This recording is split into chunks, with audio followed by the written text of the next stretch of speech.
The first time I realized my family had already decided my place without telling me was at my own wedding rehearsal. Not during the ceremony walkthrough, not when the florist mixed up the centerpieces. It happened quietly, in a side room of the church, when my mother leaned close, smiled like she always did in public, and said, "Just remember, Claire, this day isn't really about you." I'm Claire Donovan. I was 34 years old at the time, old enough to know when a sentence is meant to put you back where someone thinks you belong. She said it lightly, like advice, like wisdom passed from mother to daughter. My younger sister Emily stood beside her, adjusting her dress, eyes down, lips pressed together. My father was across the room talking to my fiancé, Mark, laughing loudly. No one reacted. No one corrected her. That was the moment something shifted, even if I didn't name it yet. Let me explain the family I come from. The Donovans are the kind of family that looks solid from the outside. Big house in suburban Connecticut, holiday dinners that start early and last all night. A family business my grandfather built from nothing after he came back from the war.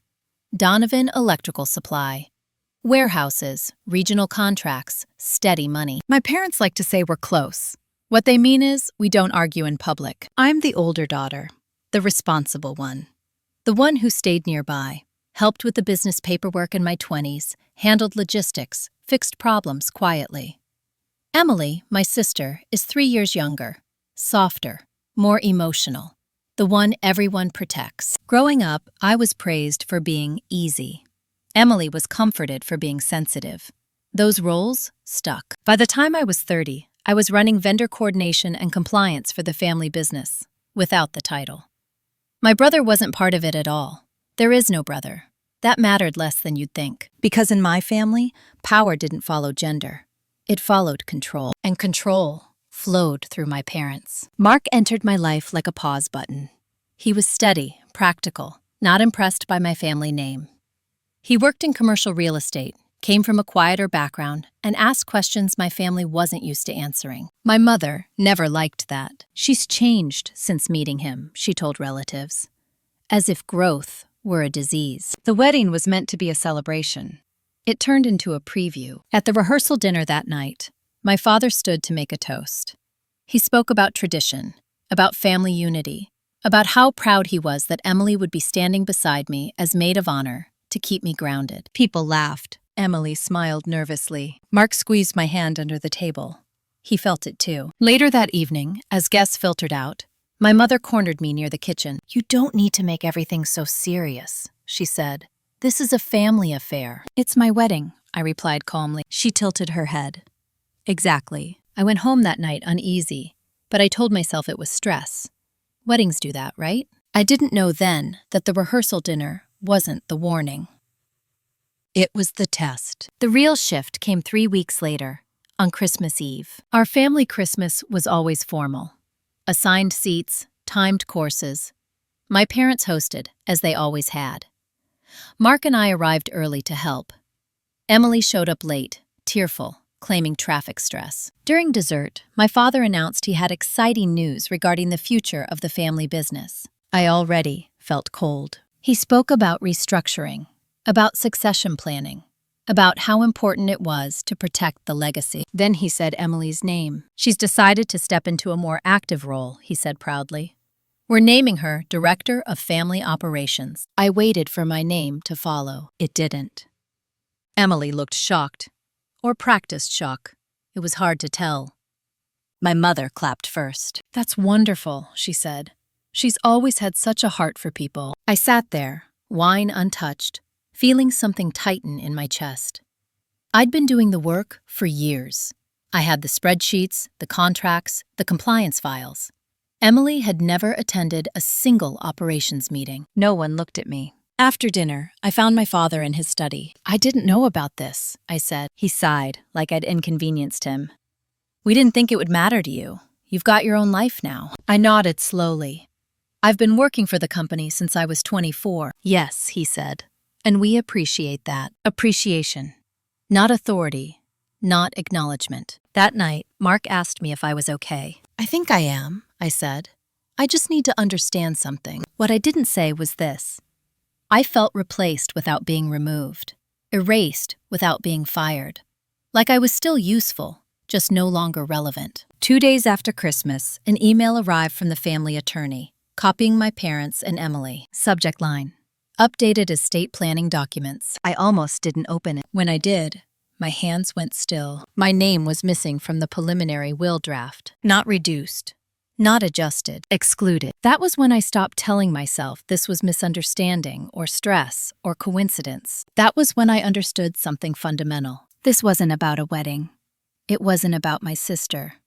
It wasn't even about the business. It was about control. And I had just been quietly removed from the picture. I didn't cry. I didn't call my parents.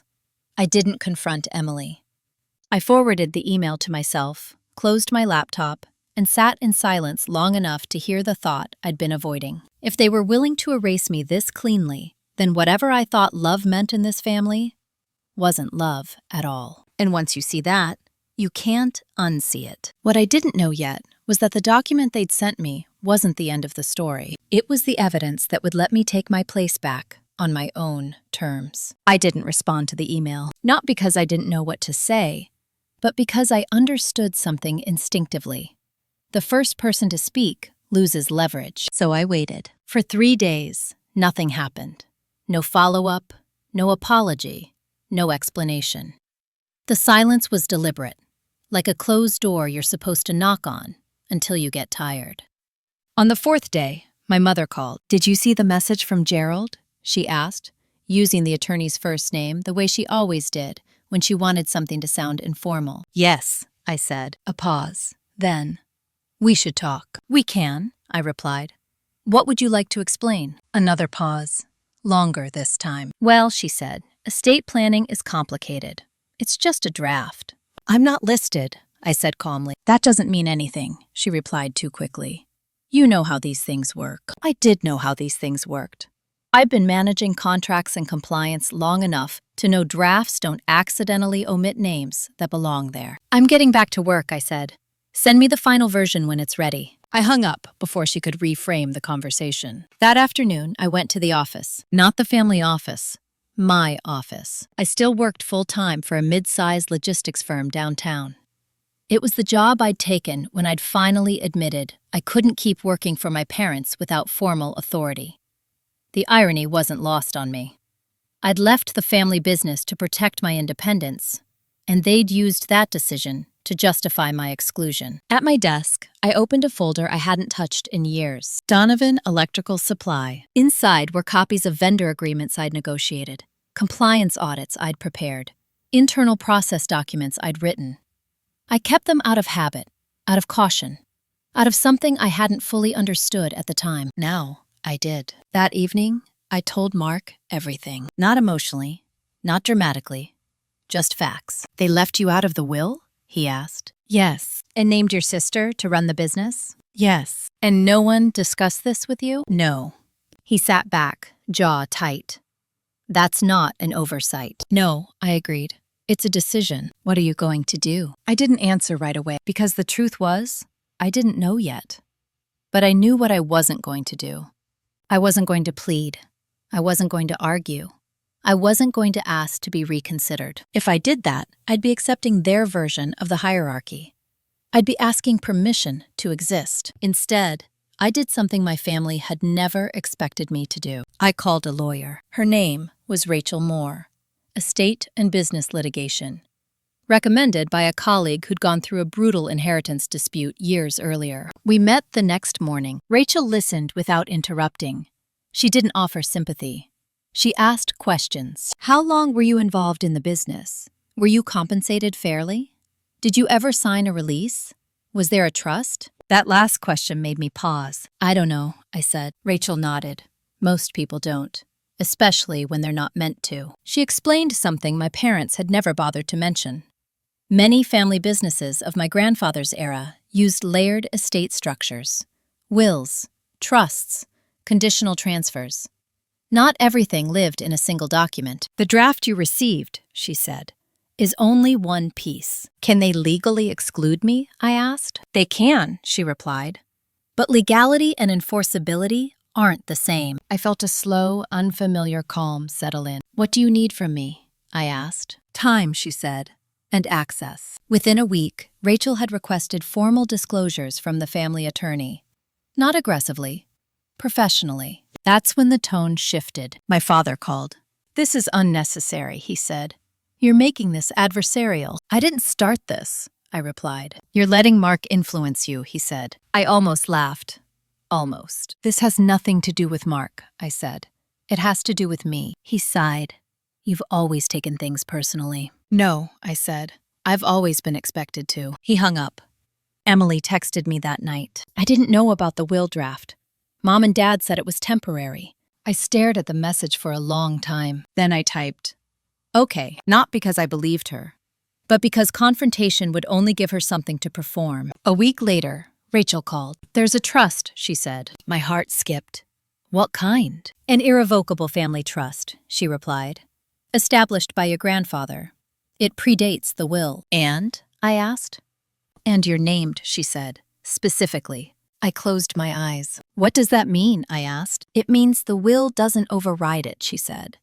"And it means your exclusion wasn't just emotional. It was strategic." I sat in silence. "They're trying to consolidate control before the trust distribution terms are triggered," Rachel continued. "Most likely through your sister." The pieces slid into place with a clarity that made me feel almost detached. Emily's promotion, the sudden estate draft, the rehearsal dinner comment, my mother's constant reminders that the wedding wasn't about me. They weren't pushing me out because I was difficult. They were pushing me out because I was inconvenient. "What happens next?" I asked. Rachel's voice was steady. "Now we stop being polite." That night, Mark asked me how I felt. "I feel," I said slowly, "like I finally understand the rules." And once you understand the rules," I continued, "you can decide whether to follow them or change the game." I slept deeply for the first time in weeks, because the worst part wasn't being excluded. The worst part had been not knowing why. Now I did. And they had no idea what they just handed me. Rachel moved quickly, but quietly. That was her strength. She didn't threaten. She didn't posture. She filed requests, asked for disclosures, and let the law do what it does best when someone underestimates it. Force truth into daylight. Within 10 days, Gerald, the family attorney, responded to her formal inquiry. Polite, measured, defensive without admitting it. Rachel forwarded everything to me, with short notes in the margins. Here's where they stall. Here's where they avoid specifics.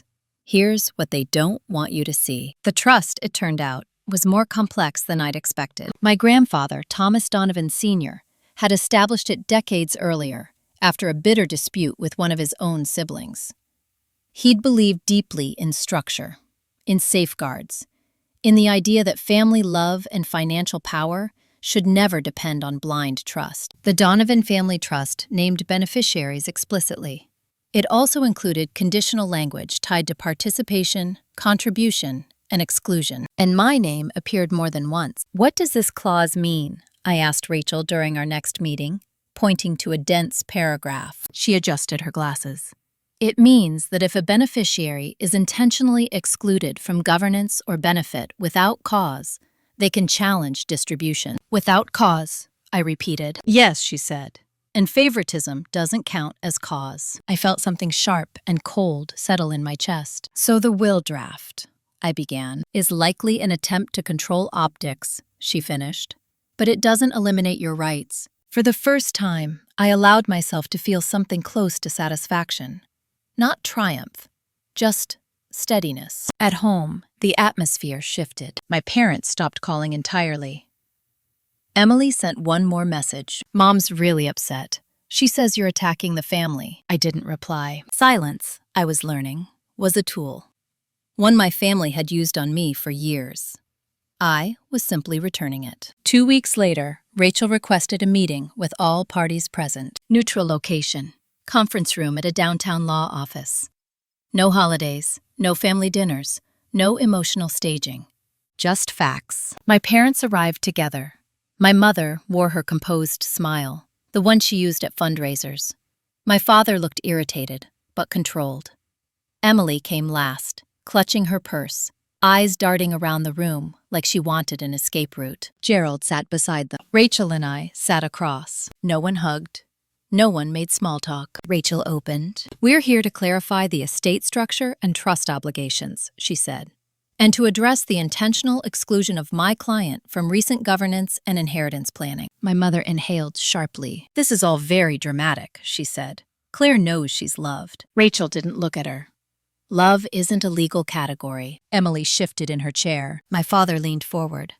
"What exactly do you want?" I answered before Rachel could. "I want transparency," I said. "And I want to understand why I was removed without discussion." My mother laughed softly. "Removed? Claire, you were never removed. You chose your own path." "That's not the same thing," I said. Emily finally spoke. "I never asked for this. They told me it made sense." Rachel turned to her. "Did you ask why your sister wasn't included?" Emily hesitated. I assumed there was a reason. "Did you ask what it was?" Silence. That told me everything. Rachel slid a document across the table. "This is the trust clause that governs beneficiary exclusion," she said. "And this is the record of my client's contributions to the family business." Gerald frowned as he read. My father's face darkened. "This is absurd," he said. "Claire hasn't been involved in years." Rachel nodded. "Yet her work directly underpins the current compliance framework and vendor relationships, which are still in use." Emily looked at my parents, confused. "Is that true?" My mother's lips tightened. "We didn't think it mattered," she said. "She's always been so independent." That word again. Independent. Their favorite justification. Rachel closed her folder. "At this point," she said, "we're prepared to file a formal challenge to the estate plan under the trust's enforcement provisions." My father stiffened. "And what would that do?" "It would freeze asset redistribution," Rachel replied, "delay any transfer of control, and initiate a court review." Emily's face drained of color. "That could take years," she said. "Yes," Rachel agreed, "which is why we're offering a resolution." She looked at me. I spoke calmly. "I'm not asking to take anything from anyone," I said. "I'm asking to be restored to my rightful position in both recognition and protection." My mother shook her head. "This is tearing us apart." "No," I said quietly. "This is exposing what was already broken." The meeting ended without resolution, but something had shifted. As we stood to leave, Gerald pulled Rachel aside. His voice was low, but I caught the edge of it. "This wasn't supposed to escalate," he said. Rachel smiled politely. "It usually does, when people assume silence means consent." That night, Emily called me. Her voice was unsteady. "Why didn't you tell me about the trust?" "I didn't know," I said. She was quiet. "Mom said you were always trying to control things." I closed my eyes. "Did that ever feel true to you?" Another pause. "No," she admitted, "but I didn't want to question it." I didn't push. I didn't explain. Some realizations have to arrive on their own. A week later, Rachel received an amended will draft. My name was back in, but something was off. "They're trying to appease without correcting the power imbalance," Rachel said. "This doesn't resolve governance or control, so we don't accept it," I said. "No," she agreed. "We escalate." I nodded. For years, I'd been trained to take what was offered and be grateful. Now I understood something deeper. Being included as a concession is just another form of control. And I was done accepting crumbs from a table I helped build. What they didn't know yet was that the next move wouldn't be about documents or drafts. It would be about timing. And once that clock started, there would be no way to stop it. The timing Rachel referred to wasn't arbitrary. It was structural. 3 days after the amended will arrived, she called me early in the morning. Her voice was calm, but there was an edge to it I hadn't heard before. "They filed a notice," she said. "Who?" I asked. "Your parents," she replied. "They've initiated a partial transfer of management authority for the family business." I sat up. To Emily. Yes, of course they had. The move was clever in a way only people who think they're still in control can be clever. By shifting authority before any court action, they could argue continuity. That Emily wasn't replacing me because I'd already left. That she was simply stepping into a role they'd always intended for her. Intent, I was learning, is the favorite shield of people who don't want accountability. "What does that change?" I asked. Rachel paused. "It triggers the trust's oversight clause." I closed my eyes. The clause she was referring to wasn't about inheritance. It was about governance. My grandfather had written it after watching one of his partners destroy a company by handing control to a family member who who wasn't ready. If management authority was transferred in a way that materially disadvantaged another named beneficiary, the trust required review by an independent trustee, which meant my parents had just made the mistake they'd spent months trying to avoid. They thought they were moving ahead of us, I said. Yes, Rachel replied. They moved straight into us. By noon, notices were sent. Certified, formal, unavoidable. An independent trustee had been notified of a potential breach of fiduciary balance. The clock had started. That evening, my mother called for the first time in weeks. Her voice was tight. Why are you doing this now? Doing what? I asked. Pushing things to the edge, she said. We were fixing it. You were rearranging it, I replied. There's a difference, she sighed. Emily's overwhelmed. I didn't choose that, I said. She didn't either, my mother snapped. I let the silence stretch. When she spoke again, her voice was softer. You've always been so capable. We thought you'd understand. That sentence landed heavier than anything else she'd said. They thought I'd understand why I deserved less. I do understand, I said quietly. That's why I can't accept it. She hung up. The trustee's office contacted Rachel the next day. A preliminary review was scheduled. All relevant parties would be interviewed, documents examined, decisions scrutinized. Emily called me that night. I don't know what I'm doing, she said. No preamble, no defense. I believed her. They said you didn't want this anymore, she continued. That you were focused on your wedding, your own life. I closed my eyes. Did you ask me? I said. No, she whispered. That's the pattern, I replied. No one asks. They decide. She was quiet for a long time. I don't want to take something that's yours, she said. I exhaled slowly. This was never about you taking something from me. Then what is it about? She asked. It's about being erased, I said, and watching everyone pretend it was kindness. The trustee interviews began the following week. My parents went first. Rachel prepared me carefully, not for confrontation, for precision. Answer what's asked, she said. Nothing more. Don't correct their narrative.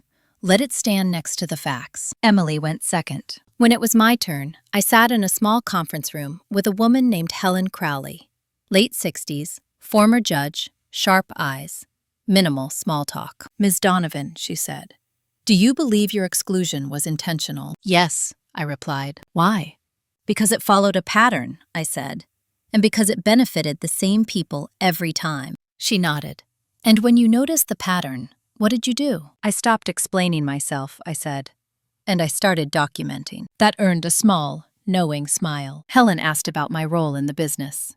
I explained calmly, not defensively, not emotionally, just facts. When the interview ended, she closed her folder. One last question, she said. If the trust restores balance in your favor, what will you do? I didn't hesitate. I'll protect what I earned, and I'll step back. She raised an eyebrow. You don't want control? I want choice, I said. She studied me for a long moment. Thank you, she said. That will be all. The report didn't come immediately. Waiting returned. But it felt different now. Less like uncertainty, more like inevitability. At home, Mark noticed the change. You're calmer, he said one night as we ate dinner. I am, I replied, because I'm no longer hoping they'll be fair. What are you hoping for now? He asked. Clarity, I said, whatever it costs. The trustee's report arrived 2 weeks later. Rachel called me into her office. She didn't email it. She wanted me there.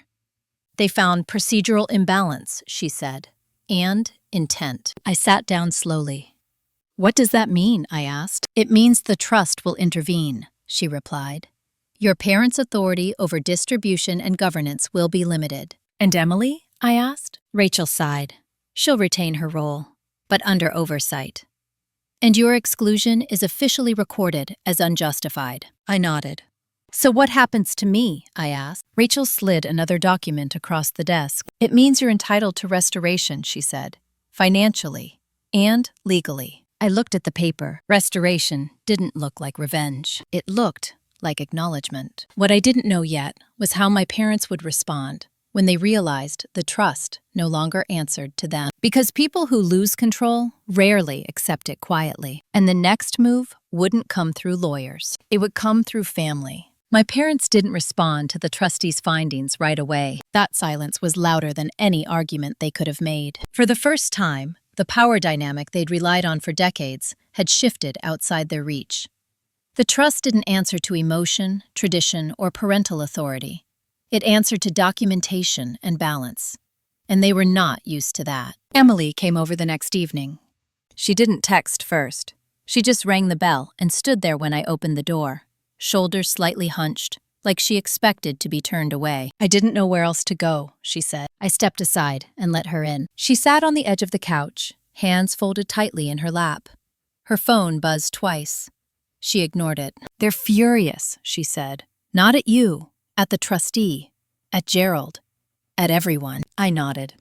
"That tracks. They keep saying you've embarrassed them," she continued, "that this should have stayed private." I watched her carefully.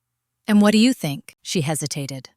"I think they're scared." That surprised me more than anything else she could have said. "Of what?" I asked. "Of not being in control anymore," she replied. "Of people seeing how things actually worked." She looked up at me then, eyes glossy. "I didn't realize how much of yourself you gave up just to keep things calm." I didn't correct her phrasing. "Gave up.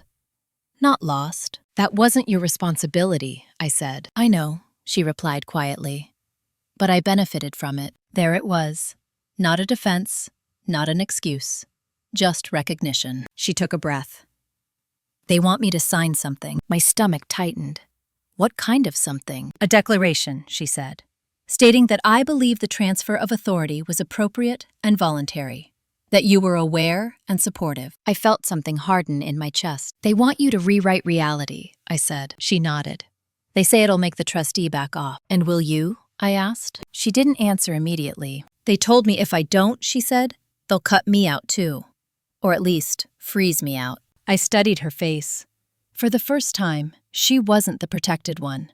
She was standing where I'd stood for years, without realizing it. "You don't have to choose sides," I said. "You just have to choose honesty." She swallowed. "If I don't sign, everything changes." "Yes," I said. "That's how boundaries work." She sat very still. "I'm scared," she admitted. "I was too," I said. "But fear doesn't disappear when you comply. It just gets postponed." She closed her eyes. When she opened them, there was something new there. Not confidence, but resolve. "I won't sign it," she said. I nodded once. "That's your decision.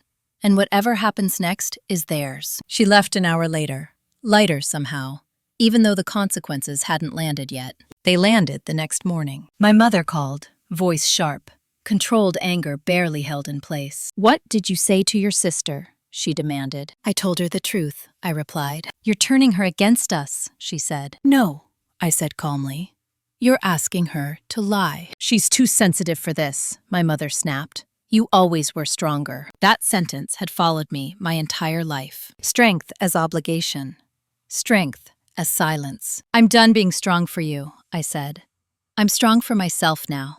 She hung up. By the end of the week, the consequences became public. The trustee issued formal restrictions. My parents could no longer make unilateral decisions regarding the trust or business governance. Any changes required independent review. The family attorney resigned from representation, citing conflict. That was a quiet but significant blow. Rachel called me that afternoon. "They're scrambling," she said, "and they're looking for leverage." "Where?" I asked. "Anywhere they think you're vulnerable," she replied. "Your wedding, your reputation, your relationships." I exhaled slowly. That night, Mark and I sat at the kitchen table, invitations spread out between us. "We can postpone," he said gently, "if this is too much." I shook my head. "I won't rearrange my life around their discomfort anymore." He reached for my hand. "Then we do it your way." 2 days later, an email went out to extended family. Not from me, from my parents. It framed the situation as a misunderstanding, a legal technicality, a daughter being misled by outside influences. I didn't respond. Instead, I forwarded the email to Rachel. She replied with one line. "Good. They've put it in writing." The trustees scheduled a final hearing, not a courtroom, a formal review session to determine enforcement actions and corrective measures. Rachel explained what that meant. "They can order restitution," she said, "or restructure authority. Or both. And emotionally, I asked. That's not my jurisdiction, she replied dryly. The hearing was set for the following Thursday. The night before, I barely slept. Not from fear. From the weight of knowing that after tomorrow, there would be no pretending left. No soft edges. No plausible deniability. People would see the shape of the truth, and some of them would not forgive me for holding it up to the light. By morning, I was ready, because the hardest part wasn't being excluded. It was watching everyone call that exclusion love. Tomorrow, that illusion would finally collapse, and nothing would ever go back to the way it was. The final hearing didn't feel final when I woke up that morning. It felt suspended, like the air before a storm that never announces itself with thunder, only pressure. Mark drove me, not because I needed help, but because neither of us wanted me to walk into that building alone. The trustees' offices were downtown, neutral and quiet, designed to make emotion feel out of place. Emily was already there when we arrived. She looked pale, but steadier than the last time I'd seen her. She gave me a small nod.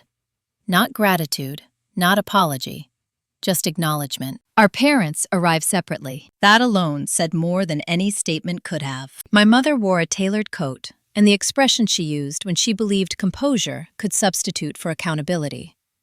My father avoided my eyes entirely. He spoke quietly to his attorney, who looked tired. The trustee, Helen Crowley, opened the session without ceremony. This review concerns enforcement of the Donovan Family Trust, she said. Specifically, the intentional exclusion of a named beneficiary and the improper transfer of authority. No one interrupted her. She reviewed the findings calmly, methodically. Dates, decisions, patterns. She spoke about governance first, about how authority had been shifted to Emily without documented justification, about how that action disadvantaged another beneficiary, about how intent was inferred not from a single act, but from repetition. Then she spoke about the will draft. The omission of Ms. Donovan, she said, was not clerical. It followed prior decisions that cumulatively removed her from influence, recognition, and protection. My mother shifted in her seat. Helen continued, "The trust exists to prevent exactly this scenario," she said, "where family dynamics override equity." She paused. "The trust will now exercise its authority." The room was silent. "Effective immediately," she said, "decision-making authority over trust-related assets will be transferred to independent oversight." My father stiffened. "This is excessive," he said. "We were resolving this internally." Helen looked at him. "Internal resolution requires transparency." That was absent. She turned to me. "Ms. Donovan," she said, "your exclusion has been formally recorded as unjustified. You are entitled to restoration under the trust's corrective provisions." Rachel squeezed my arm lightly. I didn't move. "And what does that restoration include?" Helen continued. "First, financial adjustment." She listed figures, calmly, clearly. "Not punishment. Correction. Second, governance protection. Any future changes affecting my standing would require written consent from all beneficiaries and trustee approval. Third, acknowledgement. The trust requires that the record reflect Ms. Donovan's contributions to the family business and estate," Helen said. "This acknowledgement will be appended to all future estate documents." That landed harder than the numbers. My name would no longer be absent. My mother finally spoke. "This is humiliating," she said, "for the family." Helen didn't look at her. "This is corrective.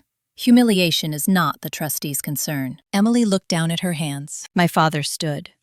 "So that's it?" he said. "Decades of work overridden by paperwork?" Helen met his gaze steadily. Decades of work protected by it. The session ended without further discussion. No hugs, no reconciliation, no dramatic exit. Just consequences. Outside, Mark wrapped his arm around me. I leaned into him for exactly 1 second, then straightened. I felt steady, clear. That afternoon, my parents' attorney requested a private conversation. Rachel declined, on my behalf. "They don't get access without accountability," she said. That evening, Emily came by again. "They're furious," she said quietly. "But they're quiet, too." I nodded. "They don't know how to operate without leverage." She hesitated. "I'm moving out." I looked at her. "Where?" "I don't know yet," she admitted. "But somewhere that isn't theirs." That was her step. not my victory. I respected it. Later that night, my mother left a voicemail. Not angry, not pleading. Controlled. "You've made your point," she said. "I hope it was worth the damage." I listened once, then deleted it. Because the damage she was referring to wasn't loss, it was exposure. Over the next few days, the fallout spread quietly through the family. Aunts stopped calling my mother. Cousins asked questions she couldn't answer cleanly. The story they'd relied on no longer held, not because I told anyone, because the truth doesn't need narration when it's documented. Mark asked me how I felt. I thought about it. "I feel like I'm standing in a cleared room," I said. "Everything unnecessary has been removed." He nodded. "What comes next?" "I don't know," I replied, "but it will be chosen." That night, I opened my laptop and began organizing the documents one last time, not for defense, for closure, because the next step wouldn't be legal. It would be personal, and it would require a decision my family had never expected me to make, one that would finally end the illusion that access to me was automatic. The law had restored my rights. Now I had to decide what to do with my presence, and not everyone would be invited to keep it. The decision didn't arrive with clarity. It arrived with exhaustion, not the kind that sleep fixes, but the kind that settles in after years of carrying tension you were never meant to hold. Once the legal fight ended, the adrenaline drained, and what was left was a quiet question I could no longer ignore. Who still gets access to me now? For most of my life, access had been assumed. Family gatherings, group texts, obligations disguised as love. I showed up because that's what daughters like me did. Reliable ones, reasonable ones. Now that assumption felt heavy. The first test came sooner than I expected. My mother emailed asking if we could clear the air over lunch. Neutral ground. Her phrasing, not mine. No apology, no acknowledgement of what had happened. Just a request to move forward. I stared at the message for a long time. Rachel's voice echoed in my head from weeks earlier. "Restoration doesn't obligate reconciliation." I replied with one sentence. "I'm not ready for that. If and when I am, I'll let you know." She didn't respond. 2 days later, my father showed up at my office. Not the family business office, my actual job, the one he'd always minimized. The receptionist called me, her voice cautious. "There's a man here asking for you. He says he's your father." I closed my eyes briefly. "I'll come out." He stood when he saw me, straightening his jacket like posture might regain authority. "You can't ignore us forever," he said without greeting. "I'm not ignoring you," I replied. "I'm setting distance." "This isn't how families work," he said. "It's how boundaries work," I said calmly. He scoffed. "You've always been dramatic." I looked at him then. Really looked. He wasn't angry. He was disoriented. Stripped of the hierarchy he'd relied on, unsure how to engage without it. "You raised me to respect structure," I said. "I'm applying that lesson." "This has gone far enough," he said.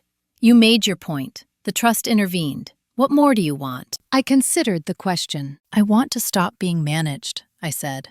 "Emotionally and otherwise." His jaw tightened. "So what, we ask permission now?" "Yes," I said simply. He laughed, but it didn't reach his eyes. "You think you're in control." "No," I replied. "I think I finally am." He left without another word. That evening, Emily called. "I think they're trying to wait you out," she said. "They believe you'll come back once things calm down." I smiled faintly. "That's because they don't understand calm without compliance." She was quiet. "I don't want to go back to how it was." "You don't have to," I said. "I don't know how to do this without disappointing them," she admitted. "You will disappoint them," I replied. "That's unavoidable. The question is whether you also disappoint yourself." She didn't answer right away. A week later, she signed a lease for a small apartment across town. No help from our parents. No conditions. Just her name on the paperwork. It felt significant in a way that had nothing to do with me. My own shift came more quietly. I stopped attending family functions, declined invitations without explanations. I didn't argue when people whispered about me being cold or distant. Silence had once been my burden. Now, it was my shield. Mark noticed the change before I did. "You don't flinch anymore when your phone buzzes," he said one night. "I stopped anticipating impact," I replied. He nodded. "That's freedom." The wedding plans moved forward. We kept them small, intimate, Friends who knew us without history attached. No performative roles, no forced smiles. I didn't invite my parents. I invited Emily. She came alone. The ceremony was simple, honest. No speeches about legacy or tradition, just promises made in clear language. As I stood there, I realized something. The revenge wasn't legal. It wasn't financial. It wasn't even relational. It was refusing to organize my life around people who mistook access for entitlement. After the wedding, my mother sent a card. No return address. I didn't open it. Not because I was angry. Because I was finished reopening wounds to prove they existed. Some endings don't need closure. They need distance. And as the weeks passed, I felt myself step fully into a life that wasn't reactive. One that didn't brace for the next demand. One that belonged to me. What I didn't know yet was that my parents weren't done trying to regain control. And the next attempt wouldn't come through guilt or tradition. It would come through something far more subtle. Inheritance. And that was a game I now knew how to end. The inheritance play came wrapped in civility. That was how I knew it was calculated. 2 weeks after the wedding, I received a formal letter by certified mail. Not from my parents, from Gerald's replacement, a new estate attorney I'd never met. The language was careful, respectful, almost flattering. It informed me that my parents were revising their estate plan again and wished to ensure clarity and fairness moving forward. It invited me to review updated documents and provide input before finalization. Input, not participation, not authority. Input. I didn't respond immediately. I forwarded the letter to Rachel and waited. She called me an hour later. "They're trying to regain narrative control," she said. "This isn't about fairness. It's about conditioning." "Conditioning what?" I asked. "Access," she replied. "They want to see if you'll step back into the role of cooperative daughter, now that the legal heat has cooled." I looked at the letter again. The tone, the timing, the absence of apology. "What's the risk if I ignore it?" I asked. Rachel paused. "None legally, but emotionally, they'll escalate." I nodded. "Then let them." The escalation came faster than I expected. Emily called 3 days later, voice tight. "They're telling people you're refusing to cooperate," she said, "that you're being difficult again." I didn't react. "They asked me to talk to you," she continued, "to convince you to engage." "And what did you say?" I asked. "That I wasn't your messenger," she replied. I smiled. Good. That night, I sat at my desk and opened the trust documents again. Not out of fear, out of confirmation. The trust didn't require my cooperation to remain enforceable. It didn't depend on goodwill. It existed precisely because goodwill had limits. I drafted a short response with Rachel's help. I acknowledge receipt. Any future communication regarding the estate should be directed through counsel. I will not engage in informal revision. That was it. No emotion. No explanation. The reply went out the next morning. My father called within hours. "You're being unreasonable," he said. "I'm being consistent," I replied. "We're trying to include you," he snapped. "You're trying to manage me," I said calmly. Again, "This isn't how you build a future," he said. "No," I replied. "This is how I protect one." He was silent for a long moment. "You've changed," he said finally. "Yes," I replied. "And you're noticing because it no longer benefits you." He hung up. The following week, the will revision went through without my involvement. I found out through Rachel. "They finalized it," she said. "Your share is intact. Slightly increased, actually." I wasn't surprised. They needed compliance optics, not confrontation. "What's the catch?" I asked. "There's a clause," she said. "Informal, but telling. It assumes family mediation in the event of dispute. Non-binding, but symbolic." I closed my eyes. "They want proximity." "Yes," she replied. "Even if they can't control outcomes, they want access." I thought about the wedding card I'd never opened, about the lunches, the emails, the unspoken expectation that time would soften me back into place. "They don't understand," I said. "Understand what?" Rachel asked. "That access is no longer automatic," I replied. Emily felt the impact too. Our parents increased pressure on her. Invitations, emotional appeals, warnings about family unity. She didn't fold. Instead, she called me one evening and said, I didn't realize how much of my life was pre-negotiated. I understood exactly what she meant. We met for coffee the next weekend. Just us. No parents, no agenda. "I'm not angry," she said. "I'm embarrassed.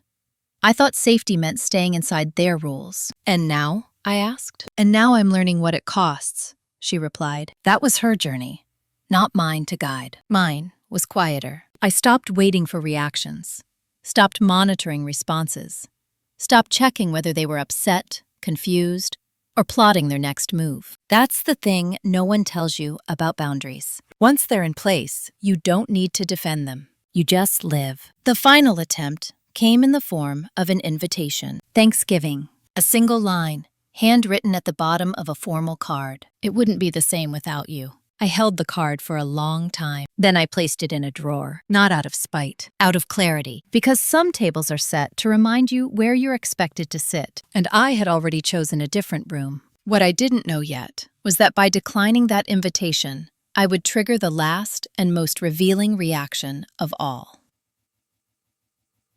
The one that would confirm I'd made the right choice. And once I saw it, there would be no doubt left to carry. The reaction arrived exactly 3 days after Thanksgiving. Not a call, not an email. A message sent to Mark. That alone told me everything. Mark came into the living room holding his phone, expression unreadable. He didn't hand it to me right away. "You should see this," he said. The message was from my father. "I don't know what Claire is telling you, but she's being manipulated. This family has always taken care of her. Please don't let her destroy what we've built." I read it once. Then again. Not a word about me as a person. Not a question. Not concern. Just positioning. Framing. Control by proxy. "They're trying to go around you," Mark said quietly. "They always do," I replied. "When they can't move you, they move the people near you." That message was the confirmation I hadn't known I was waiting for. Not anger. Not grief. Certainty.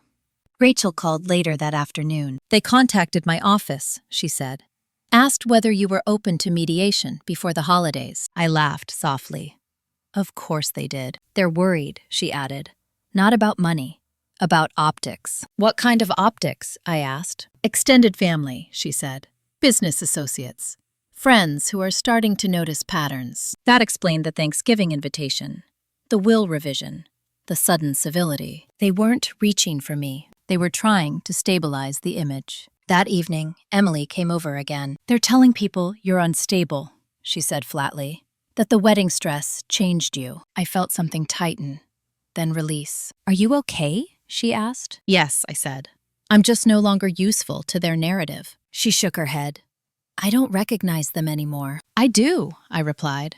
"I just stopped excusing it." The next move was predictable. A family group email appeared, sent from my mother. Warm, measured, public. It spoke about healing, forgiveness, moving forward together.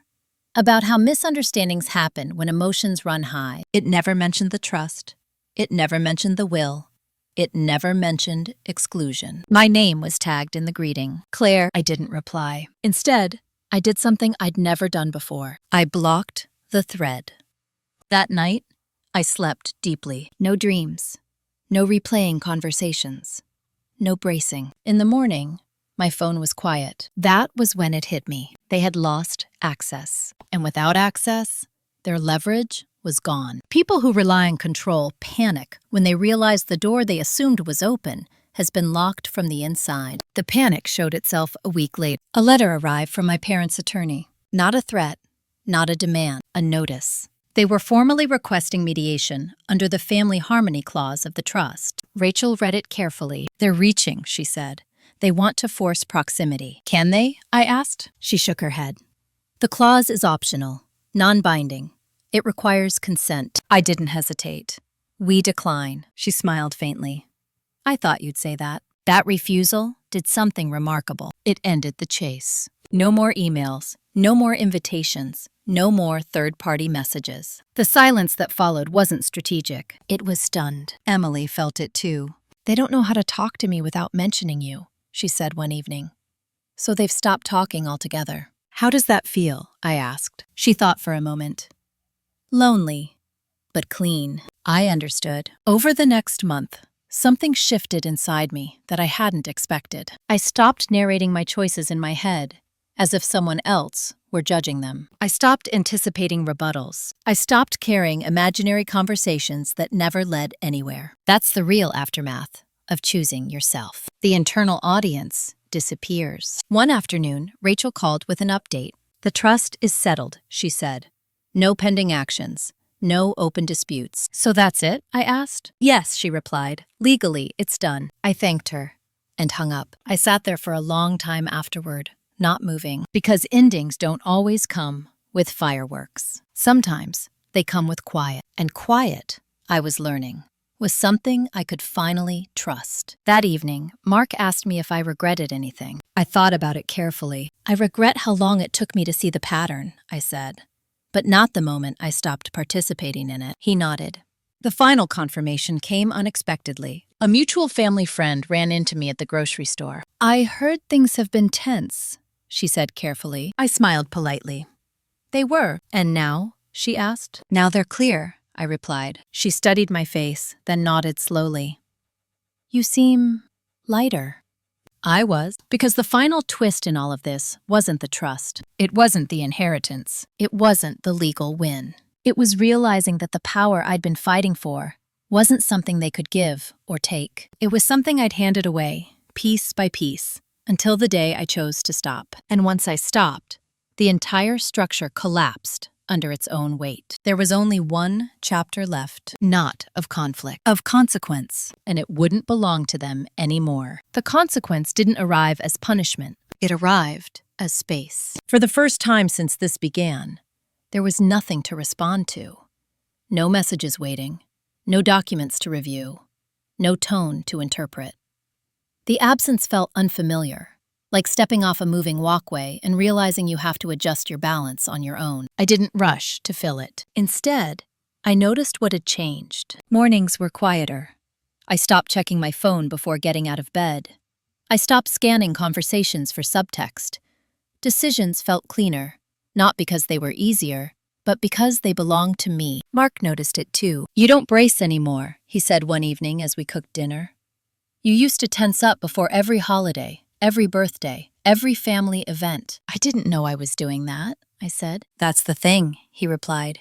"You thought it was normal." It had been normal for years. That realization brought with it a strange grief. Not for what I'd lost, but for how much energy I'd spent adapting to a system that never intended to adapt to me. The first real test of my new normal came when my grandmother called. She'd been quiet through most of this, not uninformed, just observant. "I hear things are settled," she said. "They are," I replied. She paused. "Are you okay?" I smiled, though she couldn't see it. "I am." "That's good," she said, "because I was worried you'd mistake peace for obligation again." I closed my eyes. "I won't," she hummed softly. "Your grandfather would have respected that." That mattered more than I expected. A week later, an unexpected email arrived. Not from my parents, from the family business. The board had changed. The oversight imposed by the trust had forced a restructuring. Several long-standing managers were stepping down. An external consultant had been brought in. They wanted to meet, not to ask me back, to ask me to consult. I forwarded the email to Rachel. "They're trying to legitimize the transition," she said. "Your involvement would signal continuity." "What happens if I say no?" I asked. "They proceed without you," she replied. "Probably fine. But they lose institutional memory." I sat with that for a while. This was different from before. No guilt, no pressure. No expectation of sacrifice, just a professional request. "I'll meet," I said finally, "on my terms." The meeting was held off-site, neutral ground, no family present. The consultant did most of the talking.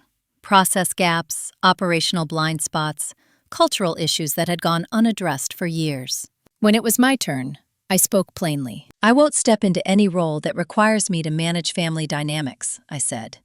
"If you want my expertise, it will be defined, compensated, and time-limited." They agreed without hesitation. That was the difference. Competence is respected when it's no longer framed as duty. I worked with them for 6 weeks. I documented systems, identified risks, handed off cleanly. And then I walked away. No drama, No speeches. Just a closed loop.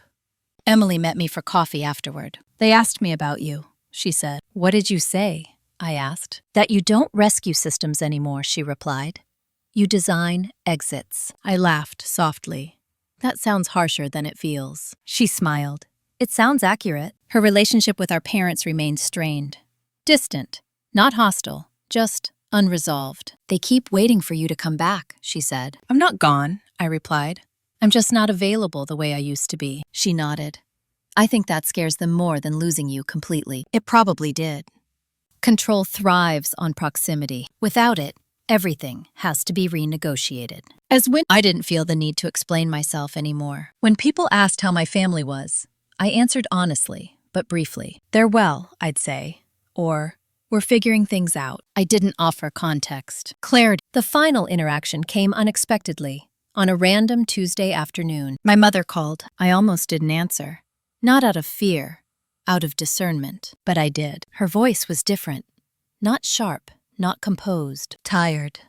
"I don't know how to talk to you," she said. I waited. "I keep thinking if I say the wrong thing, you'll disappear completely," she continued. "I'm not disappearing," I replied. "I'm just not returning to what hurt me." She was quiet. "I don't know how to be your mother without directing you," she admitted. That was the closest thing to honesty I'd heard from her in years. "I don't need direction," I said gently. "I need respect." Another pause. "I don't know if I can do that," she said. "I know," I replied.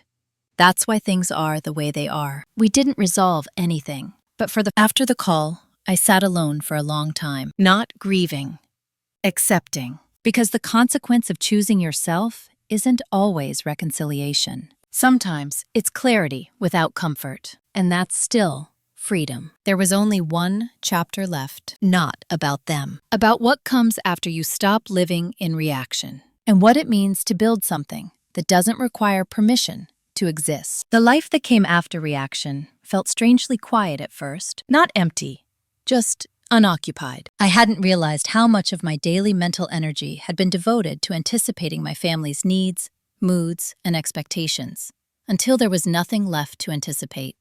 No birthdays to manage, no holidays to brace for, no invisible line I might cross without warning. In the space that followed, I began to notice myself again. Not the version of me that solved problems efficiently, or smoothed tension before it surfaced. The other one. The one who liked slow mornings, long walks, and work that ended when the day ended. I didn't rush to fill that space with something new. I let it exist. Mark and I moved out of the apartment we'd lived in for years and into a smaller house on the edge of town. Nothing dramatic, just quieter. Fewer memories tied to who I'd been while navigating my family's orbit. The house didn't know my last name. That mattered more than I expected. I started consulting independently, carefully, selectively. I chose clients who valued clarity over charisma, systems over saviors. I put everything in writing: scope, authority, exit terms. No emotional labor clauses. No implied loyalty. Each time I sent a contract, I felt a small, private sense of relief. This is how things are supposed to work. Emily's life shifted too. She struggled at first. Without my parents' constant direction, she had to make decisions she'd never been allowed to practice. She second-guessed herself, over-prepared, apologized too often. But she didn't retreat. One afternoon, she called me from her car, voice shaking. I told them no, she said. To what? I asked. They wanted me to spend Christmas with them, she replied. Just me. They said it would be easier without everything. I knew what that meant. And what did you say? I asked. I said I wasn't interested in being used to fill a gap, she said. And that if they wanted a relationship, it had to include honesty. I smiled. That couldn't have been easy, I said. No, she admitted. But it felt right. We sat in silence for a moment. I think they thought if they lost you, they could still keep me, she added quietly. I didn't respond right away. They didn't lose me, I said finally. They lost access to the version of me that made things comfortable. That distinction mattered. As winter turned to spring, the final threads of the old narrative unraveled. A distant cousin reached out to apologize for something she'd said months earlier. A former family friend admitted she'd suspected favoritism, but never named it.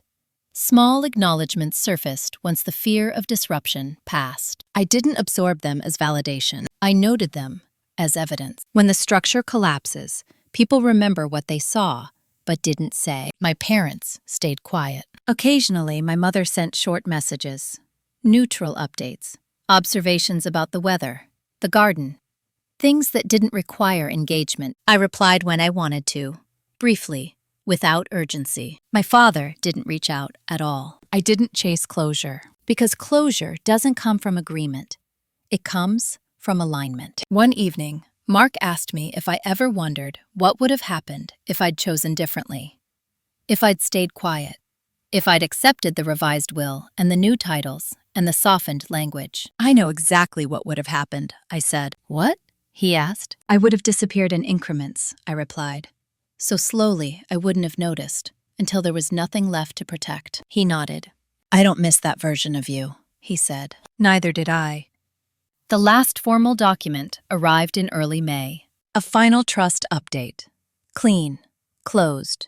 No conditions. No appeals. Rachel included a short note. This is the end of it. You're fully protected. I thanked her.